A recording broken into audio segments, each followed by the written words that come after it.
सबसे पहले आप सबके आने के लिए धन्यवाद।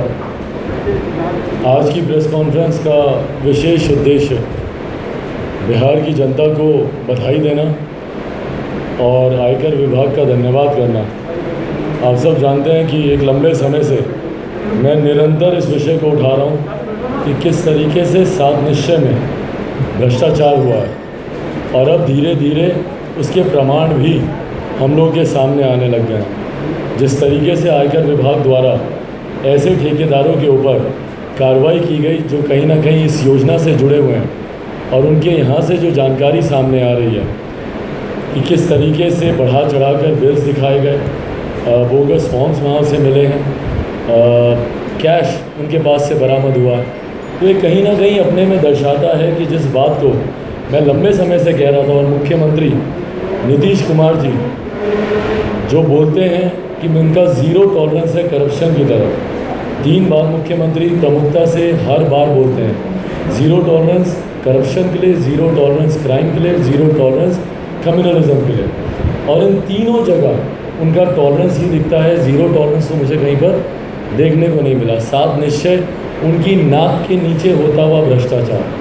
अगर चिराग पासवान को इसकी जानकारी मिल सकती है, 12 करोड़ बिहारियों को अगर इसकी जानकारी हो सकती है, तो मुख्यमंत्री को इसकी जानकारी नहीं हो ये असंभव है।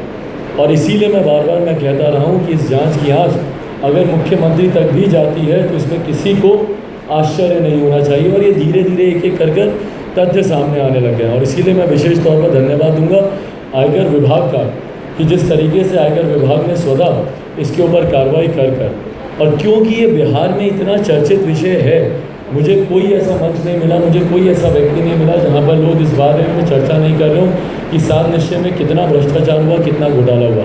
और मैं मानता हूँ कि बिहार के इतिहास का सबसे बड़ा घोटाला 7 निश्चय घोटाला।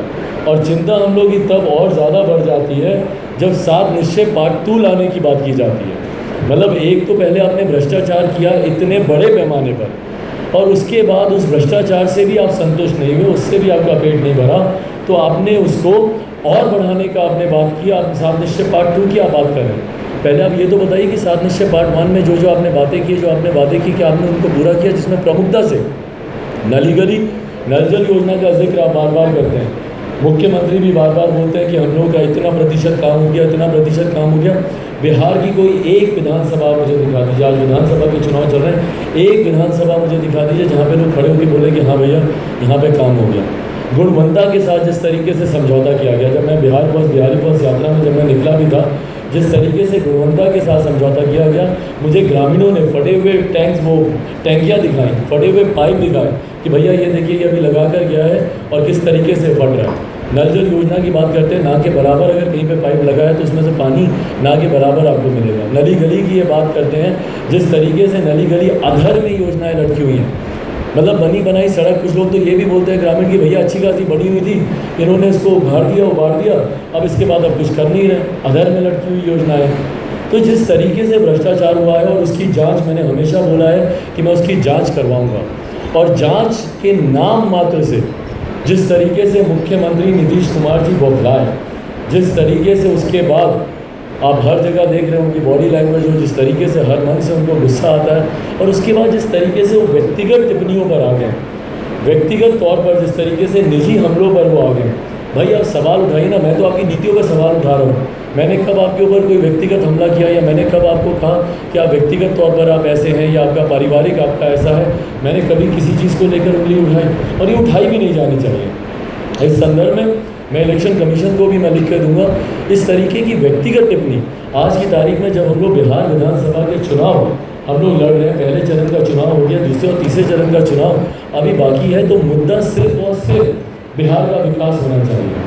पर उसके बाद जिस तरीके से मुख्यमंत्री निजी हमलों पर आ रहे हैं, भैया आप जवाब दीजिए ना। अगर बेरोजगारी का अगर विषय उठ रहा है तो आप जवाब दीजिए कि बेरोजगारी को लेकर आपने क्या किया अभी तक। आज ये लोग बोलते हैं, और जितने और दल भी हैं, राजद है, वो बोलते हैं कि भैया हम लोग 10 लाख हम लोग नौकरियाँ देंगे।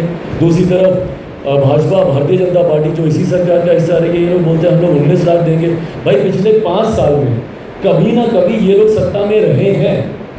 पिछले 5 साल में राजद भी सत्ता में रही है, पिछले 5 साल में कांग्रेस भी सत्ता में रही है, पिछले 5 साल में जनता दल यूनाइटेड भी सत्ता में रही है, पिछले 5 साल में भारतीय जनता पार्टी भी सत्ता में रही है। तो आप लोग जवाब देना कि भैया क्यों नहीं आप लोगों ने नौकरियाँ पिछले 5 सालों में दे दी।